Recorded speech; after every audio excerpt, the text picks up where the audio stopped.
Hi, welcome to the second episode of Tales of an Online College Lecturer. I am Kelly Austin, your e-learning strategist who is passionate about helping you master the art of teaching online. Now, if you teach online or you're thinking about teaching online for college courses, you will more than likely have students from ages 17 to 65 or even older. When you come across those students that are more mature, how are you going to support them if they have issues and need extra support? Well, today I'm going to share with you three tales. Yes, you're getting three for the price of one, of three phenomenal women who were in my courses over the years that were over the age of 50. I'm going to share with you how I supported them and ways that you might also support them and even your other students even better. Now, before we get into that, I want to share with you that I am the creator of the FACE method. When you teach online, there are multifarious roles that you are responsible for, and it can become very challenging. People don't realize that. I think some people think that teaching online is easier than teaching face-to-face. No. Let me be the bearer of bad news. Teaching online is hard work. And so what I've done is I've broken down all of your responsibilities into four major skills that you must master. And they are how to facilitate, assess, communicate, and empower your students. And I've created 4 lessons with an overview that you can complete in 2 weeks or less. I give you practical exercises that you can apply. None of that dead professional development that you get that you're wondering, how can I get this time back that I just wasted? But everything that I share with you are things that have been proven to work for me over the past 17 years. So head over to kellyaustin.com and enroll in that course and get started today. All right, let's get into these tales. Now, the first person I want to introduce you to, of course, this is not her real picture, is Miss Mary. Miss Mary was 57 years old.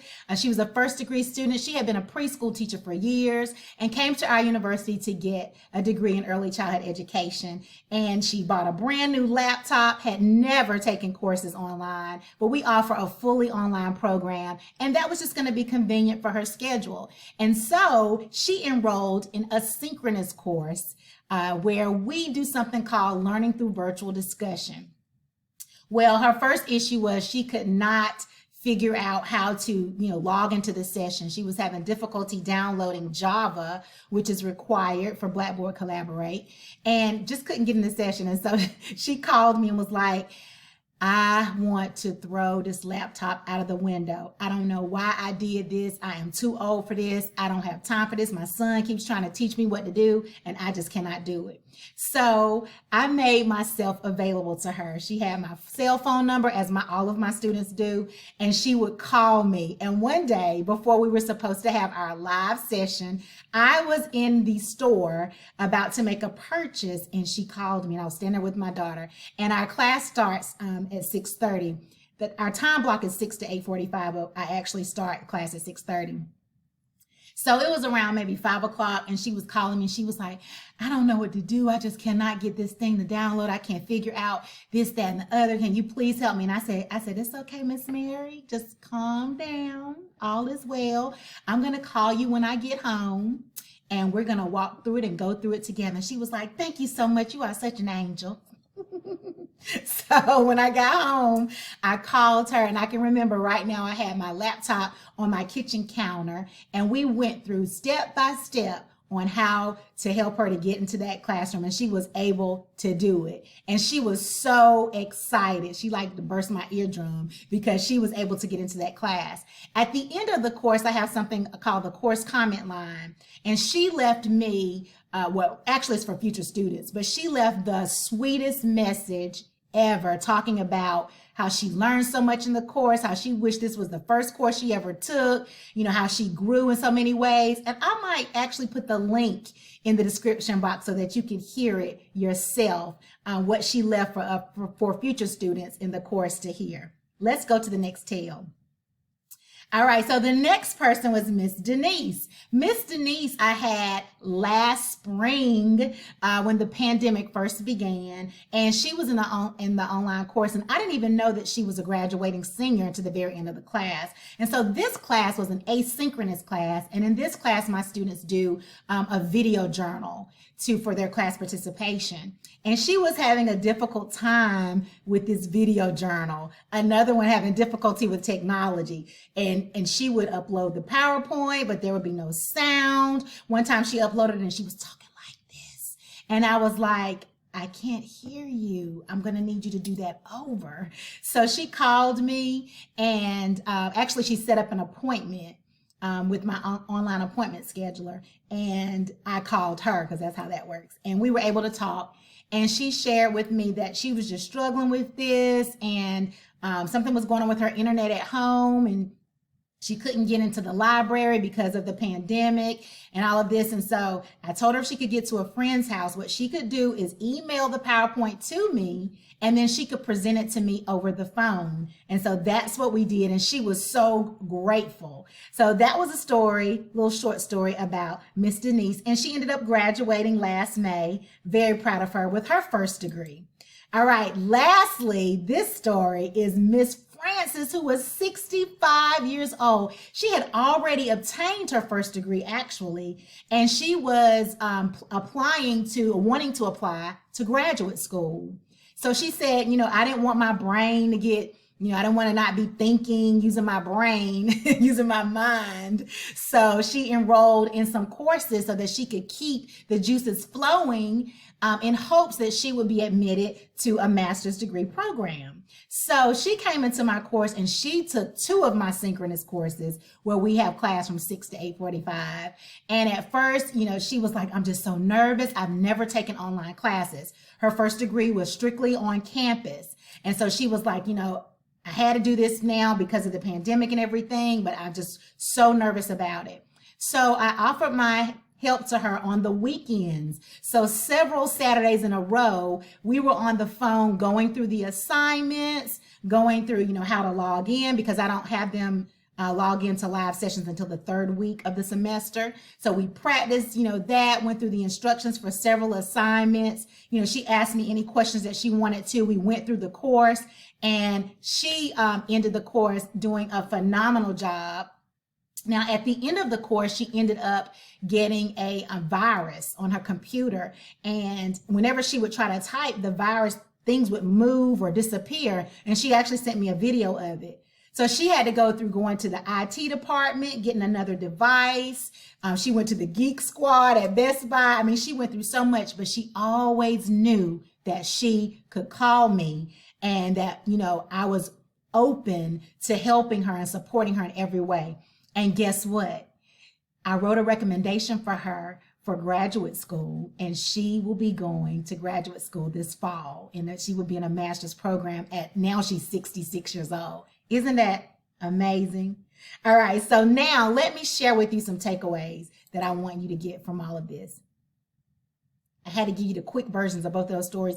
I wanted to break them up and give you one at a time, but they had so much in common that I said, let me share all 3. So the takeaway that I want you to get, first of all, is to conduct discovery sessions during the first 2 weeks of the course. The reason why my students felt comfortable enough to come to me is because at the beginning of every semester and my summer school sessions, I offer my students the opportunity to have an optional discovery session with me so that we can get to know each other, that we can talk, about, who they are, any issues they might have. I can ask them some questions. I can give them some tips to support them in being successful. And it takes away, it does take away the mysterious cloud that's over online courses, where students often feel isolated and not connected with their instructor. The number one thing you want to do in an online course is make sure that your students feel connected to you. That's the number one connection, okay? The second connection is that you want them to feel connected to the content. And the third connection is that you want them to feel connected to each other. So starting from first base is connecting with them. And I encourage you to do what's called a discovery session. that session should only last between 15 to 20 minutes. But let me tell you, with Miss Denise, she and I had our discovery session for almost an hour. I wouldn't advise that, but we were just flowing. She was sharing so much with me about her experiences. And that's why she felt comfortable with me, all three of them, because I was open to getting to know them before the course started or within the first couple of weeks. So I have a link in the description box of a video that you can watch. And there might be a card above me where you can click on that video and watch, where I teach you all about discovery sessions, why they're so important, and how you can get them started in your course. The next thing that I want you to take away from this is give your students reasonable access to you. There's no need being stiff behind the computer and making things even more distant than what they are. Just as in your face-to-face classroom, your students can see you, your students can set up appointments with you. Give your students access to set up appointments with you by having an online appointment scheduler, that if they wake up in the middle of the night and be like, I want to schedule an appointment with Dr. Johnson, they can go ahead and do that. It's based on the times that are convenient for you, just like your office hours would be on campus. Your students can sign up. You can call them and have a phone conference, or you can do a video conference. I have a course room on my course shell where I can have a video conference with them there. So make sure that your students also have a phone number that they can reach you, and that you reach out and talk to those students when necessary. Now, you need to have a policy about that.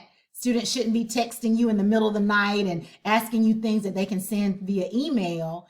All of that is important, but make sure your students have access to you, because once again, the number one connection that you want to make is with the students. They need to feel connected to you and like you're somebody who really cares about their success. Lastly, I want you to implement systems in your online college course. Let me see, we're on 11 minutes. Let me share this with you. When I taught elementary school, one of the things that you knew about those teachers that had superior classroom management was that they had systems and routines in place for their students. Okay, so for example, in my classroom, my students knew exactly what to do every morning when they walked through the door. I had something called the work sequence.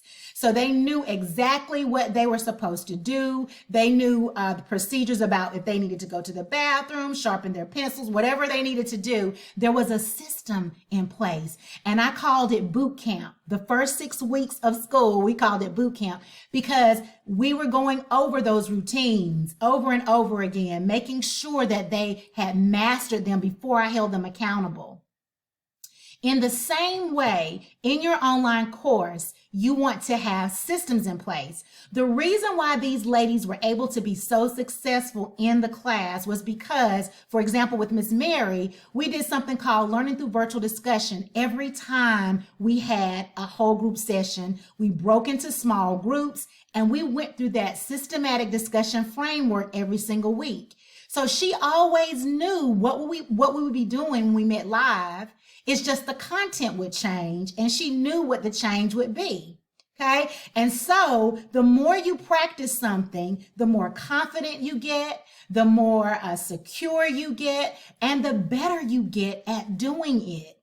And so by the end of the course, she had mastered learning through virtual discussion. And she brought so much from her experiences in the classroom as a preschool teacher to her classmates who were several years and even decades younger than she was. So when you have a systematic approach in your classroom, it takes out the guesswork, and it allows your students, your older students, to feel comfortable because they know, okay, this is what we'll be doing every week. They have an agenda. As you do for an organization where you have a meeting, you have an agenda. When you have your faculty meetings, you have an agenda. Have an agenda for your live sessions. If your course is asynchronous and you don't meet live, have a systematic way that assignments are presented. And that's another video for another day. But have a systematic way in which you present assignments as it relates to instructions and videos, templates that you provide. Have a systematic way for class participation, whether that's a discussion board or a video journal or a blog. Incorporate systems. And when you do that, your students will master what they are doing. They will feel confident and they will stay enrolled in the course. Now, I want to give you a bonus tip, and that is be flexible and humanistic. That's basically the gist of all of this. I remember when I first started teaching online, and our chair at the time told us, you must have those very high standards. You do have to have realistic standards, but you also want to be flexible and just treat people the way that you want to be treated. Life happens, and these are adult students. And you can tell when someone is trying to get over, and your students will know, if you're the type of person that they can try to get over with, because when you have those systems in place and you follow through with them, they'll know that, that you don't play. And so you don't have to worry about, students just continually trying to get away with things, because usually those students will either drop your course or they will get in line. But with everyone else, you want to be flexible and you want to have a humanistic approach and be understanding of your students and allow them to make mistakes. Okay, so that is the greatest takeaway from all of this. All right, so guess where you can learn about all of this? You can learn so much more about the takeaways that I shared in the FACE method. So as we close out, I want to remind you to head over to the FACE method and enroll at kellyaustin.com. And if you like this content, be sure to give it a thumbs up, subscribe to the channel, and leave a message or a comment if you can relate to anything that I shared, or if anything that I shared was a blessing to you. And I will see you in episode 3. Bye-bye.